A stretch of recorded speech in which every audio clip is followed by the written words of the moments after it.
The Theory of the Leisure Class by Thorstein Veblen, Chapter 3, Conspicuous Leisure. If its working were not disturbed by other economic forces or other features of the emulative process, the immediate effect of such a pecuniary struggle as has been just described in outline would be to make men industrious and frugal. This result actually follows in some measure so far as regards the lower classes, whose ordinary means of acquiring goods is productive labor. This is more especially true of the laboring classes in a sedentary community which is at an agricultural stage of industry, in which there is a considerable subdivision of property and whose laws and customs secure to these classes a more or less definite share of the product of their industry. These lower classes can in any case not avoid labor, and the imputation of labor is therefore not greatly derogatory to them, at least not within their class. Rather, since labor is their recognized and accepted mode of life, they take some emulative pride in a reputation for efficiency in their work, this being often the only line of emulation that is open to them.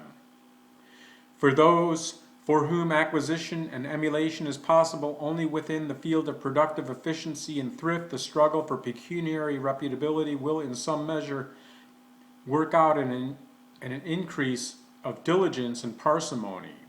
But certain secondary features of the emulative process yet to be spoken of come into a very materially circumscribe and modify emulation in these directions among the pecuniarily inferior classes as well as among the superior class. But it is otherwise with the superior pecuniary class with which we are here immediately concerned. For this class also the incentive to diligence and thrift is not absent, but its action is so greatly qualified by the secondary demands of pecuniary emulation that any inclination in this direction is practically overborne, and any incentive to diligence tends to be of no effect. The most imperative of these secondary demands of emulation, as well as the one of widest scope, is the requirement of abstention from productive work. This is true in an especial degree for the barbarian stage of culture. During the predatory culture, labor comes to be associated in men's habits of thought with weakness and subjection to a master. It is therefore a mark of inferiority, and therefore comes to be accounted unworthy of a man in his best estate. By virtue of this tradition, labor is felt to be debasing, and this tradition has never died out. On the contrary, with the advance of social differentiation, it has acquired the axiomatic force due to ancient and unquestioned prescription. In order to gain and to hold the esteem of men, it is not sufficient merely to possess wealth or power. The wealth or power must be put in evidence, for esteem is awarded only on evidence. And not only does the evidence of wealth serve to impress one's importance on others and to keep their sense of his importance alive and alert, but it is of scarcely less use in building up and preserving one's self-complacency. In all but the lowest stages of culture, the normally constituted man is comforted and upheld in his self-respect by decent surroundings and by exemption from menial offices. Enforced departure from his habitual standard of decency, either in the paraphernalia of life or in the kind and amount of his everyday activity, is felt to be a slight upon his human dignity, even apart from all conscious consideration of the approval or disapproval of his fellows. The archaic theoretical distinction between the base and the honorable in the manner of a man's life retains very much of its ancient force even today. So much that there are few of the better classes who are not possessed of an instinctive repugnance for the vulgar forms of labor. We have a realizing sense of ceremonial uncleanliness attached in an especial degree to the occupations which are associated in our habits of thought with menial service. It is felt by all persons of refined taste that a spiritual contamination is inseparable from certain offices that are conventionally required of servants. Vulgar surroundings mean, that is to say, inexpensive habitations, and vulgarly productive occupations are unhesitatingly condemned and avoided. They are incompatible with life on a satisfactory spiritual plane, with high thinking. From the days of the Greek philosophers to the present, a degree of leisure and of exemption from contact with such industrial processes has served the immediate everyday purpose of human life has ever been recognized by thoughtful men as a prerequisite to a worthy or beautiful or even a blameless human life. In itself and in its consequences, the life of leisure is beautiful and ennobling in all civilized men's eyes. This direct, subjective value of leisure and of evidences of wealth is no doubt in great part secondary and derivative. It is in part a reflex of the utility of a leisure as a means of gaining the respect of others, and in part it is the result of a mental substitution. The performance of labor has been accepted as a conventional evidence of inferior force, therefore it comes itself by a mental shortcut to be regarded as intrinsically base. During the predatory stage proper, and especially during the earlier stages of the quasi-peaceable development of industry that follows the predatory stage, a life of leisure is the readiest and most conclusive evidence of pecuniary strength and therefore of superior force. Provided also always that the gentleman of leisure can live in a manifest and ease and comfort. At this stage, wealth consists chiefly of slaves, and the benefits accruing from the possession of riches and power take the form chiefly of personal service and the immediate products of personal service. Conspicuous abstention from labor, therefore, becomes the conventional mark of superior pecuniary achievement and the conventional index of reputability, and conversely, since application to productive labor is a mark of poverty and subjection, it becomes inconsistent in a reputable standing in the community. Habits of industry and thrift, therefore, are not uniformly furthered by a prevailing pecuniary emulation. On the contrary, this kind of emulation indirectly discountenances participation in productive labor. Labor would unavoidably become dishonorable as being an evidence of poverty, even if it were not already accounted indecorous under the ancient tradition handed down from an earlier cultural stage. The ancient tradition of predatory culture is that productive effort is to be shunned as being unworthy of able-bodied men, and this tradition is reinforced rather than set aside in the passage from the predatory to the quasi-peaceable manner of life. Even if the institution of a leisure class had not come in with the first emergence of individual ownership by force of the dishonor attaching to productive employment, it would in any case have come in as one of the early consequences of ownership.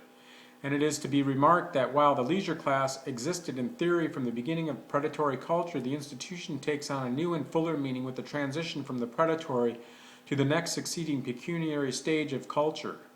It is from this time forth a leisure class, in fact as well as in theory. From this point dates the institution of the leisure class in its consummate form.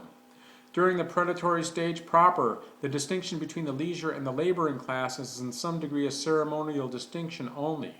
The able-bodied men jealously stand aloof from whatever is in their apprehension menial drudgery, but their activity in fact contributes appreciably to the subsistence of the group. The subsequent stages of quasi-peaceable industry is usually characterized by an established chattel slavery, herds of cattle, and a servile class of herdsmen and shepherds. Industry has advanced so far that the community is no longer dependent for its livelihood on the chase or on any other form of activity that can fairly be classed as exploit. From this point on, the characteristic feature of leisure class life is a conspicuous exemption from all useful employment. The normal and characteristic occupations of the class in this mature phase of its life history are in form very much the same as in earlier days. These occupations are government, war, sports, and devout observances. Persons unduly given to difficult theoretical niceties may hold that these occupations are still incidentally and indirectly productive, but it is to be noted as decisive of the question in hand that the ordinary and ostensible motive of the leisure class in engaging in these occupations is assuredly not an increase of wealth by productive effort. As at any other cultural stage, government and war are at least in part carried on for the pecuniary gain of those who engage in them, but it is gain obtained by the honorable method of seizure and conversion. These occupations are of the nature of predatory, not of productive employment. Something similar may be said of the chase, but with a difference. As the community passes out of the hunting stage proper, hunting gradually becomes differentiated into two distinct employments. On the one hand, it is a trade carried on chiefly for gain, and from this element of exploit is virtually absent, or it is at any rate not present in a sufficient degree to clear the pursuit of the imputation of gainful industry. On the other hand, the chase is also a sport, an exercise of the predatory impulse simply. As such, it does not afford any appreciable pecuniary incentive, but it contains a more or less obvious element of exploit. It is this latter development of the chase, purged of all imputation of handicraft, that alone is meritorious and fairly belongs in the scheme of life of the developed leisure class. Abstention from labor is not only an honorific or meritorious act, but it presently comes to be a requisite of decency. The insistence on property as the basis of reputability is very naive and very imperious during the early stages of the accumulation of wealth. Abstention from labor is the conventional evidence of wealth and is therefore the conventional mark of social standing, and this insistence on the meritoriousness of wealth leads to a more strenuous insistence on leisure. Nota notae est nota re ipsitius. According to well-established laws of human nature, prescription presently seizes upon this conventional evidence of wealth and fixes it in men's habits of thought as something that is in itself substantially meritorious and ennobling, while productive labor at the same time and of a like process becomes in a double sense intrinsically unworthy.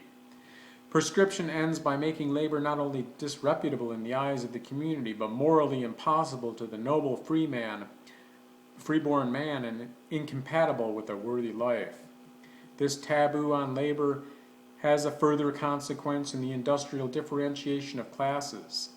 As the population increases in density and the predatory group grows into a settled industrial community, the constituted authorities and the customs governing ownership gain in scope and constancy. It then presently becomes impracticable to accumulate wealth by simple seizure, and in logical consistency acquisition by industry is equally impossible for high-minded and impecunious men. The alternative open to them is beggary or privation. Wherever the canon of conspicuous leisure has a chance undisturbed to work out its tendency, there will therefore emerge a secondary and in a sense spurious leisure class, abjectly poor, and living a precarious life of want and discomfort, but morally unable to stoop to gainful pursuits. The decayed gentleman and the lady who has seen better days are by no means unfamiliar phenomena even now. This pervading sense of the indignity of the slightest manual labor is familiar to all civilized people as well as to peoples of a less advanced pecuniary culture. In persons of delicate sensibility, who have long been habituated to gentle manners, the sense of the shamefulness of manual labor may become so strong that at a critical juncture it will even set aside the instinct of self-preservation. So, for instance, we are told of certain Polynesian chiefs who, under the stress of good form, preferred to starve rather than carry their food to their mouths with their own hands. It is true that this conduct may have been due, at least in part, to an excessive sanctity or taboo attaching to the chief's person. The taboo would have been communicated by the contact of his hands, and so would have made anything touched by him unfit for human food. But the taboo is itself a derivative of the unworthiness or moral incompatibility of labor, so that even when construed in this sense, the conduct of the Polynesian chiefs is truer to the canon of honorific leisure than would at first appear. A better illustration, or at least a more unmistakable one, is afforded by a certain king of France, who is said to have lost his life through an excess of moral stamina in the observance of good form. In the absence of the functionary whose office it was to shift his master's seat, the king sat uncomplainingly before the fire and suffered his royal person to be toasted beyond recovery. But in so doing he saved his most Christian majesty from menial contamination. Summum crede nefas animam preferre pudori et propter vitam vivendi perdere causas. It has already been remarked that the term leisure, as here used, does not connote indolence or quiescence. What it connotes is non-productive consumption of time. Time is consumed non-productively, 1, from a sense of the unworthiness of productive work, and 2, as an evidence of pecuniary ability to afford a life of idleness. But the whole of the life of the gentleman is leisure, of leisure is not spent before the eyes of the spectators who are to be impressed with that spectacle of honorific leisure which in the ideal scheme makes up his life. For some part of the time his life is perforce withdrawn from the public eye, and of this portion which is spent in private, the gentleman of leisure should, for the sake of his own good name, be able to give a convincing account. He should find some means of putting in evidence the leisure that is not spent in the sight of the spectators. This can be done only indirectly, through the exhibition of some tangible, lasting results of the leisure so spent in a manner analogous to the familiar exhibition of tangible, lasting products of the labor performed for the gentleman of leisure by handicraftsmen and his servants in his employ. The lasting evidence of productive labor in its material product, commonly some article of consumption. In the case of exploit, it is similarly possible and usual to procure some tangible result that may serve for exhibition in the way of trophy or booty. At a later phase of the development, it is customary to assume some badge or insignia of honor that will serve as a conventionally accepted mark of exploit, and which at the same time indicates the quantity or degree of exploit of which it is the symbol. As the population increases in density and as human relations grow more complex and numerous, all the details of life undergo a process of elaboration and selection. And in this process of elaboration, the use of trophies develops into a system of rank, titles, degrees, and insignia, typically examples of which are heraldic devices, medals, and honorary decorations. As seen from the economic point of view, leisure considered as an employment is closely allied in kind with the life of exploit, and the achievement which characterizes a life of leisure and which remain as its decorous criteria have much in common with the trophies of exploit. But leisure in the narrower sense, as distinct from exploit and from any ostensibly productive employment of effort on objects which are of no intrinsic use, does not commonly leave a material product. The criteria of a past performance of leisure therefore commonly take the form of immaterial goods. Such immaterial evidences of past leisure are quasi-scholarly or quasi-artistic accomplishments and a knowledge of processes and incidents which do not conduce directly to the furtherance of human life. So, for instance, in our time there is the knowledge of the dead languages and the occult sciences, of correct spelling, of syntax and prosody, of the various forms of domestic music and other household art, of the latest properties of dress, furniture, and equipage, of games, sports, and fancy-bred animals such as dogs and racehorses. In all these branches of knowledge, the initial motive from which their acquisition proceeded at the outset and through which they first came into vogue may have been something quite different from the wish to show that one's time had not been spent in industrial employment. But unless these accomplishments had improved themselves as serviceable evidence of an unproductive expenditure of time, they would not have survived and held their place as conventional accomplishments of the leisure class. These accomplishments may, in some sense, be classed as branches of learning. Beside and beyond these, there is a further range of social facts which shade off from the region of learning into that of physical habit and dexterity. Such are what is known as manners and breeding, polite usage, decorum, and formal and ceremonial observances generally. This class of facts are even more immediately and obtrusively presented to the observation and are therefore more widely and more imperatively insisted on as required evidences of a reputable degree of leisure. It is worthwhile to remark that all that class of ceremonial observances which are classed under the general head of manners hold a more important place in the esteem of men during the stage of culture at which conspicuous leisure has the greatest vogue as a mark of reputability than at later stages of the cultural development. The barbarian of the quasi-peaceable stage of industry is notoriously a more high-bred gentleman in all that concerns decorum than any but the very exquisite among the men of a latter age.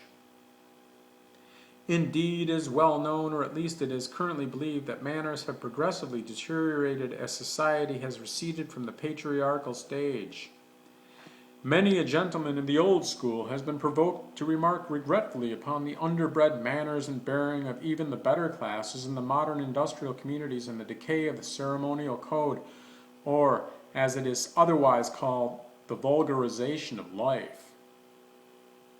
among the industrial classes proper has become one of the chief enormities of latter-day civilization in the eyes of all persons of delicate sensibilities. The decay which the code has suffered at the hands of a busy people testifies, all depreciation apart, to the fact that decorum is a product and an exponent of leisure class life and thrives in full measure only under a regime of status. Its origin, or better, the derivation of manners, is no doubt to be sought elsewhere than in a conscious effort on the part of the well-mannered to show that much time has been spent in acquiring them. The proximate end of innovation and elaboration has been the higher effectiveness of the new departure in point of beauty or of expressiveness. In great part, the ceremonial code of decorous usages owes its beginnings and its growth to the desire to conciliate or to show goodwill, as anthropologists and sociologists are in the habit of assuming, and this initial motive is rarely, if ever, absent from the conduct of well-mannered persons at any stage of the latter development. Manners, we are told, are in part an elaboration of gesture, and in part they are symbolical and conventionalized survivals representing former acts of dominance or of personal service or of personal contact. In large part, they are an expression of the relation of status, a symbolic pantomime of mastery on the one hand and of subservience on the other. Wherever at the present time the predatory habit of mind and the consequent attitude of mastery and subservience gives its character to the accredited scheme of life, there the importance of all punctilios of conduct is extreme, and the assiduity with which the ceremonial observance of rank and titles is attended to approaches closely to the ideal set by the barbarian of the quasi-peaceable nomadic culture. Some of the continental countries afford good illustrations of the spiritual survival. In these communities, the archaic ideal is similarly approached as regards the esteem accorded to manners as a fact of intrinsic worth. Decorum set out with being symbol and pantomime and with having utility only as an exponent of the facts and qualities symbolized, but it presently suffered the transmutation which commonly passes over symbolical facts in human intercourse. Manners presently came in popular apprehension to be possessed of a substantial utility in themselves. They acquired a sacramental character in great measure independent of the facts which they originally prefigured. Deviations from the code of decorum have become intrinsically odious to all men, and good breeding is, in everyday apprehension, not simply an adventitious mark of human excellence, but an integral feature of the worthy human soul. There are few things that so touch us with instinctive revulsion as a breach of decorum, and so far have we progressed in the direction of imputing intrinsic utility to the ceremonial observances of etiquette that few of us, if any, can dissociate an offense against etiquette from a sense of the substantial unworthiness of the offender. A breach of faith may be condoned, but a breach of decorum cannot. Manners maketh men. Nonetheless, while manners have this intrinsic utility in the apprehension of the performer and the beholder alike, this sense of the intrinsic rightness of decorum is only the proximate ground of the vogue of manners and breeding. Their ulterior, economic ground is to be sought in the honorific character of that leisure or non-productive employment of time and effort without which good manners are not yet acquired. The knowledge and habit of good form come only by long continued use. Refined tastes, manners, and habits of life are a useful evidence of gentility because good breeding requires time, application, and expense, and can therefore not be compassed by those whose time and energy are taken up with work. A knowledge of good form is prima facie evidence that the portion of the well-bred person's life which is not spent under the observation of the spectator has been worthily spent in acquiring accomplishments that are of no lucrative effect. In the last analysis, the value of manners lies in the fact that they are the voucher of a life of leisure. Therefore, conversely, since leisure is the conventional means of pecuniary repute, the acquisition of some proficiency in decorum is incumbent on all who aspire to a modicum of pecuniary decency.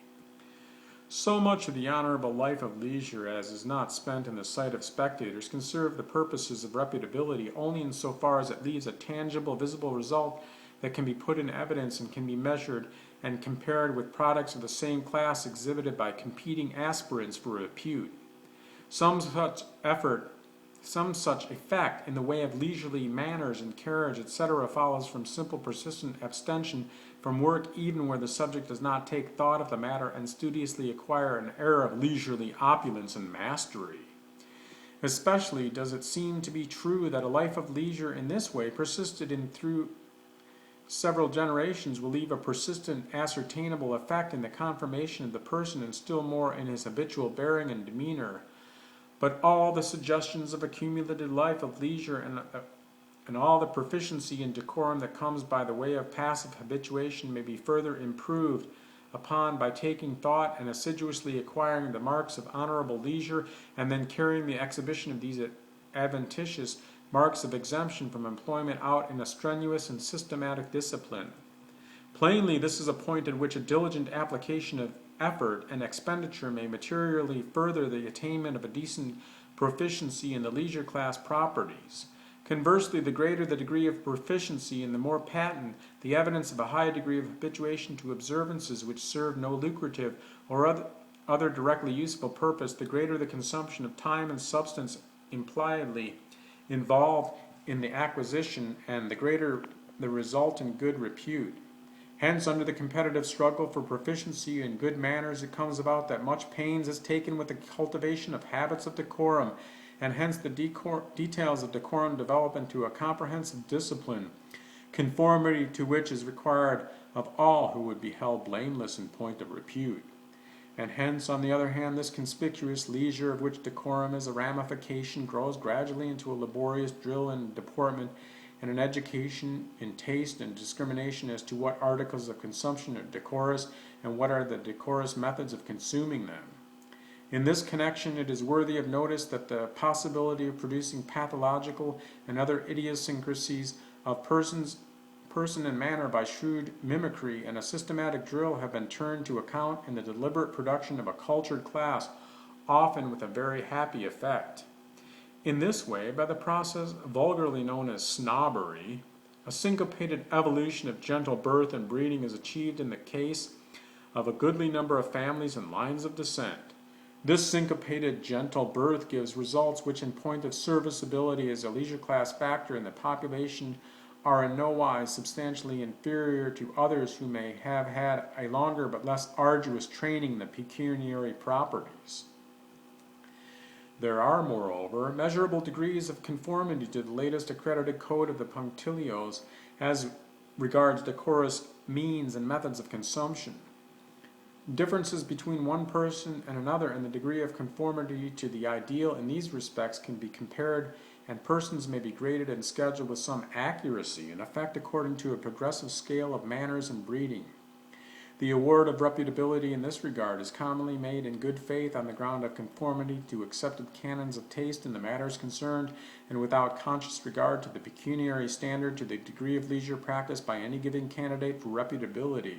But the canons of taste according to which the award is made are constantly under the surveillance of the law of conspicuous leisure, and are indeed constantly undergoing change and revision to bring them into closer conformity with its requirements. So that while the proximate ground of discrimination may be of another kind, still the pervading principle and abiding test of good breeding is the requirement of a substantial and patent waste of time.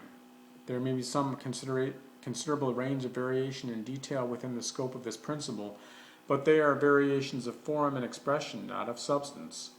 Much of the courtesy of everyday intercourse is, of course, a direct expression of consideration and kindly goodwill, and this element of conduct has, for the most part, no need of being traced back to any underlying ground of reputability to explain either its presence or the approval with which it is regarded.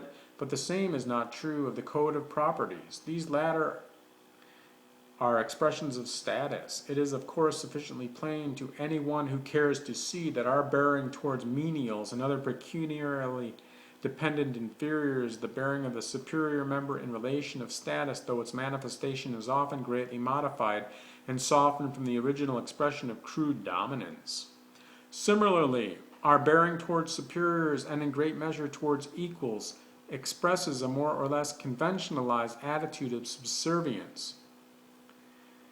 Witness the masterful presence of the high-minded gentleman or lady which testifies to so much of dominance and independence of economic circumstances, and which at the same time appeals with such convincing force to our sense of what is right and gracious. It is among this highest leisure class, who have no superiors and few peers, that decorum finds its fullest and maturest expression, and it is this highest class also that gives decorum that definitive formulation which serves as a canon of conduct for the classes beneath. And here also the code is most obviously a code of status and shows most plainly its incompatibility with all vulgarly productive work. A divine assurance and imperious complacence, as of one habituated to require subservience and to take no thought for the morrow, is the birthright and the criterion of the gentleman at his best. And it is in popular apprehension even more than that, for this demeanor is accepted as an intrinsic attribute of superior worth before which the base-born commoner delights to stoop and yield. As has been indicated in an earlier chapter, there is reason to believe that this institution of ownership has begun with the ownership of persons, primarily women. The incentives to acquiring such property have apparently been 1. A propensity for dominance and coercion. 2. The utility of these persons is evidence of the prowess of their owner. 3. The utility of their services.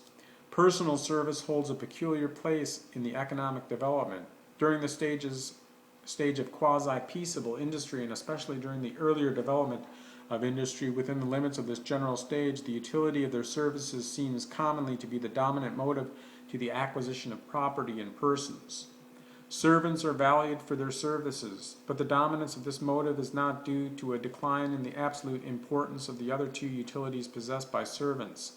It is rather that the altered circumstances of life accentuate the utility of servants for this last named purpose. Women and other slaves are highly valued both as an evidence of wealth and as a means of accumulating wealth. Together with cattle, if the tribe is a pastoral one, they are the usual form of investment for a profit. To such an extent may female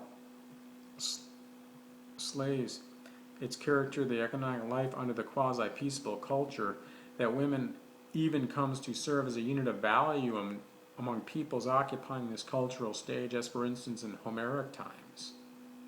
Where this is the case, there need be little question but that the basis of the industrial system is chattel slavery, and that the women are commonly slaves. The great pervading human relation in such a system is that of master and servant. The accepted evidence of wealth is the possession of many women, and presently also of other slaves engaged in attendance on their master's person and in producing goods for him. A division of labor presently sets in whereby personal service and attendance on the master becomes the special office of a portion of the servants, while those who are wholly employed in industrial occupations proper are removed more and more from all immediate relation to the person of their owner. At the same time, those servants whose office is personal service, including domestic duties, come gradually to be exempted from productive industry carried on for gain. This process of progressive exemption from the common run of industrial employment will commonly begin with the exemption of the wife or the chief wife. After the community has advanced to settled habits of life, wife capture from hostile tribes becomes impracticable as a customary source of supply. Where this cultural advance has been achieved, the chief wife is ordinarily of gentle blood, and the fact of her being so will hasten her exemption from vulgar employment. The manner in which the concept of gentle blood originates, as well as the place which it occupies in the development of marriage, cannot be discussed in this place. For the purpose in hand, it will be sufficient to say that gentle blood is blood which has been ennobled by protracted contact with accumulated wealth or unbroken prerogative. The woman with these antecedents is preferred in marriage both for the sake of a resulting alliance with her powerful relatives and because a superior worth is felt to inhere in blood which has been associated with many goods and great power. She will still be her husband's chattel, and she will be as she was her father's chattel before her purchase, but she is at the same time of her father's gentle blood, and hence there is a moral incongruity in her occupying herself with the debasing employments of her fellow servants. However completely she may be subject subject to her master, and however inferior to the male members of the social stratum in which her birth has placed her, the principle that gentility is transmissible will act to place her above the common slave, and so soon as this principle has acquired a prescriptive authority, it will act to invest her in some measure with that prerogative of leisure which is the chief mark of gentility. Furthered by this principle of transmissible gentility, the wife's exemption gains in scope, if the wealth of her owner permits it, until it includes exemption from debasing menial service as well as from handicraft. As the industrial development goes on and property becomes massed in relatively fewer hands, the conventional standard of wealth of the upper classes rises. The same tendency to exemption from handicraft and in the course of time from menial domestic employments will then assert itself as regards the other wives, if such there are, and also as regards other servants in immediate attendance upon the person of their master. The exemption comes more tardily, the remoter the relation in which the servant stands to the person of the master. If the pecuniary situation of the master permits it, the development of a special class of personal or body servants is also furthered by the very grave importance which comes to attach to this personal service. The master's person being the embodiment of worth and honor is of the most serious consequence, both for his reputable standing in the community and for his self-respect. It is a matter of moment that he should have at his call efficient specialized servants, whose attendance upon his person is not diverted from their chief office by any occupation.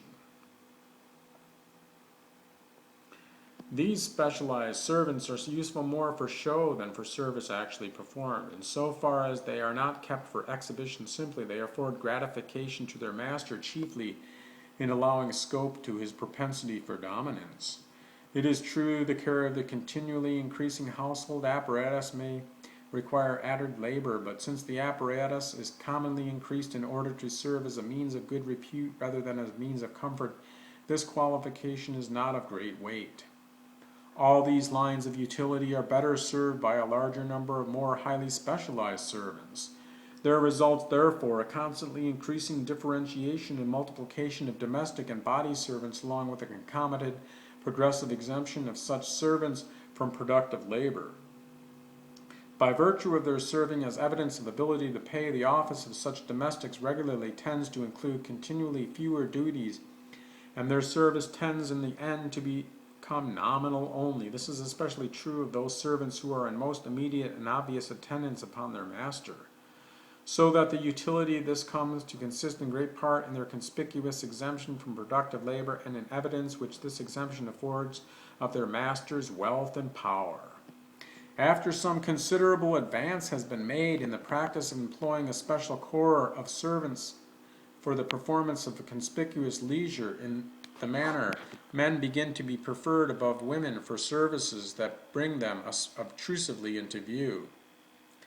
Men, especially lusty, personable fellows, such as footmen and other menials, are obviously more powerful and more expensive than women. They are better fitted for this work, as showing a larger waste of time and of human energy. Hence it comes about that in the economy of the leisure class, the busy housewife of the early patriarchal days, with her retinue of hard-working handmaidens, presently gives place to the lady and the lackey. In all grades and walks of life, and at any stage of the economic development of the leisure of the lady and of the lackey differs from the leisure of the gentleman in his own right, in that it is an occupation of an ostensibly laborious kind. It takes the form in large measure or a painstaking attention to the service of the master or to the maintenance and elaboration of the household paraphernalia, so that it is leisure only in the sense that little or no productive work is performed by this class, not in the sense that all appearance of labor is avoided by them.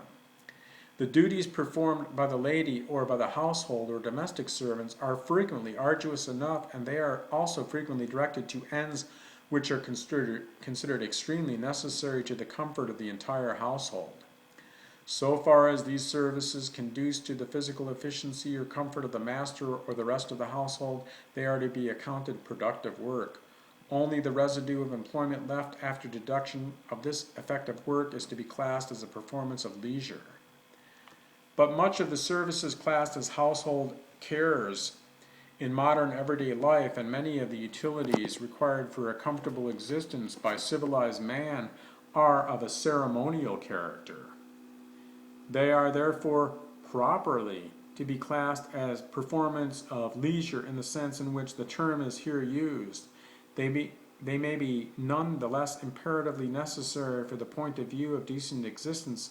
They may be none the less requisite for personal comfort, even although they may be chiefly or wholly of a ceremonial character. But insofar as they partake of this character, they are imperative and requisite because we have been taught to require them under pain of ceremonial uncleanliness or unworthiness. We feel discomfort in their absence, but not because their absence results directly in physical discomfort. Nor would a taste not trained to discriminate between the conventionally good and the conventionally bad take offense at their omission. Insofar as this is true, the labor spent in these services is to be classed as leisure, and when performed by others, then the economically free and self-directing head of the establishment, they are to be classed as vicarious leisure. The vicarious leisure performed by housewives and menials under the head of the household cares may frequently develop into drudgery, especially where the competition for reputability is close and strenuous. This is frequently the case in modern life. Where this happens, the domestic service, which comprises the duties of this servant class, might aptly be designated as wasted effort rather than as vicarious leisure.